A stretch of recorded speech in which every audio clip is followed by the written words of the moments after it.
Bonjour, bienvenue dans les lectures de Florence. Je suis ravie de vous retrouver dans ce deuxième épisode de mes lectures. Je m'appelle Florence Marcillac.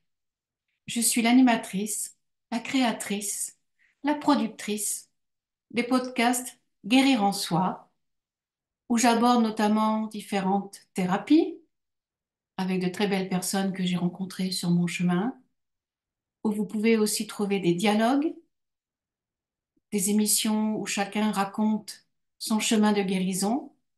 Mais aujourd'hui, c'est une lecture que je vais vous présenter, et notamment un livre qui s'appelle Parle-leur de bataille de rois et d'éléphants de Mathias Hénard aux éditions Actes Sud.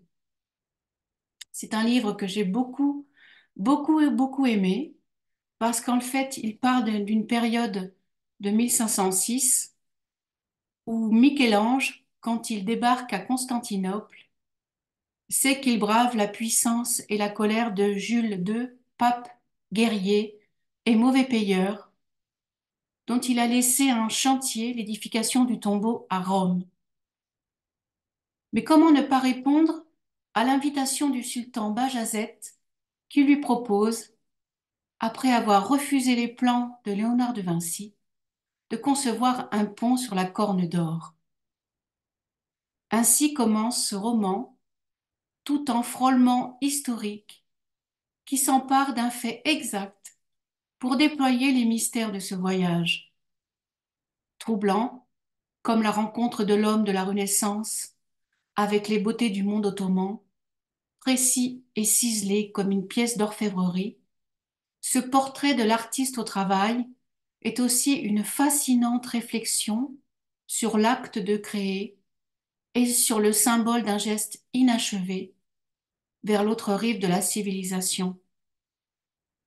Car à travers la chronique de ces quelques semaines oubliées de l'histoire, Mathias Hénard esquisse une géographie politique dont les hésitations sont toujours aussi sensibles 5 siècles plus tard.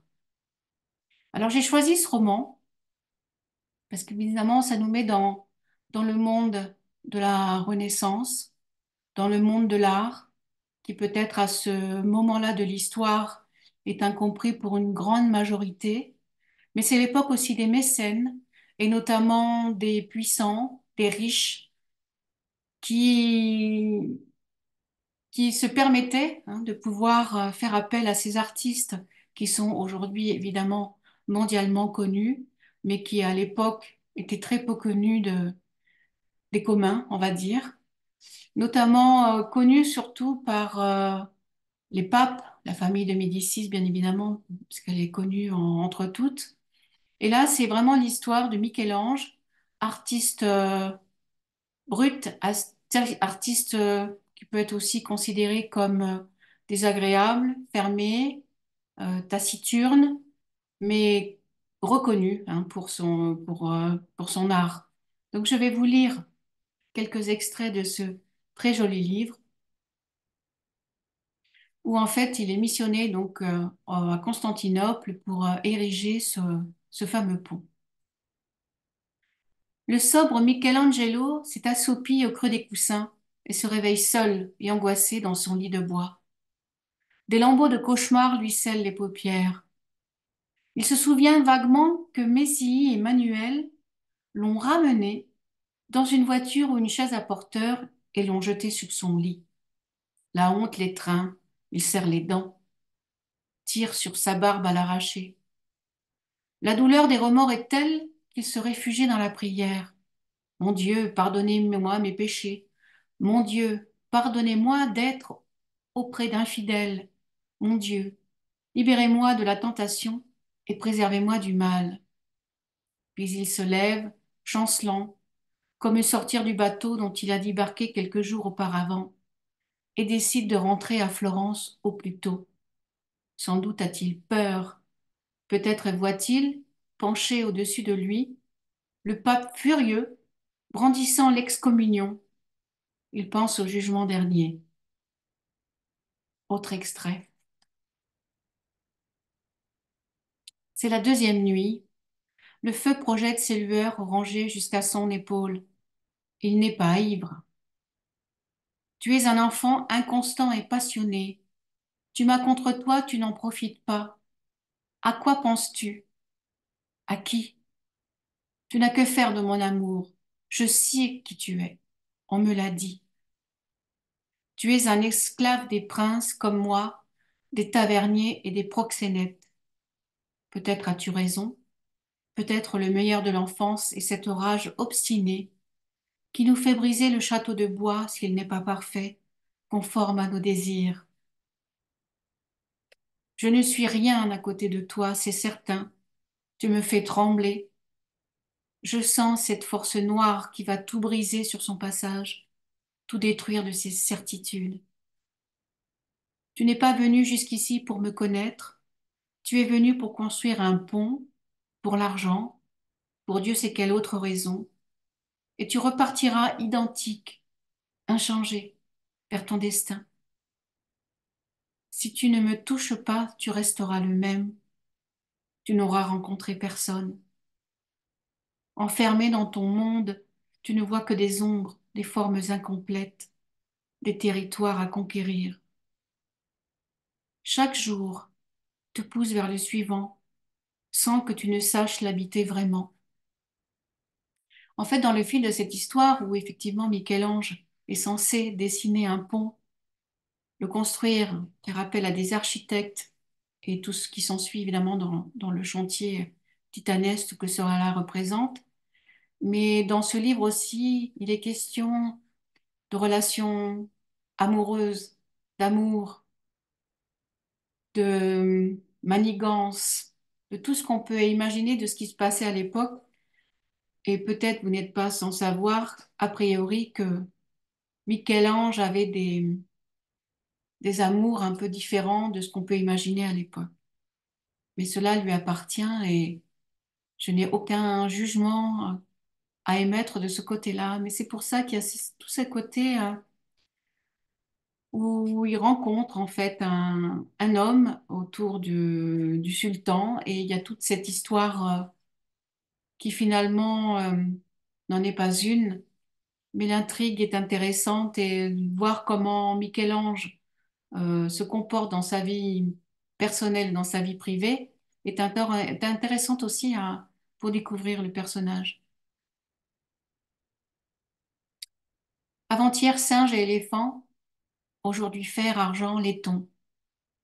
Dans la chaleur éblouissante de la forge, Mézilly montre à Michel-Ange le travail des artisans du sultan, l'équilibre le plus parfait entre dureté et ductibilité. Voilà ce que confère à une dague ou un sabre sa résistance et son tranchant. C'est un privilège rare qu'a obtenu Mézilly auprès d'Ali Pacha pour le Florentin. Les arsenaux et leurs techniques sont gardés plus jalousement encore que le harem, un peu à l'écart de la ville, pour éviter les risques d'incendie. On y forge les épées, les armures, les canons de coulevrine et des arquebuses. Au cœur de cet arsenal, une petite manufacture réalise les plus belles lames à l'aide de lingots d'un acier inimitable, importé d'Inde, où les dessins concentriques du Damas sont déjà visibles. Michel-Ange est fasciné par l'activité des forgerons, par la puissance des forgeurs et des manieurs de souffler. Michel-Ange a tiré de sa chemise le dessin qu'il a réalisé le matin, après sa nuit éléphantesque.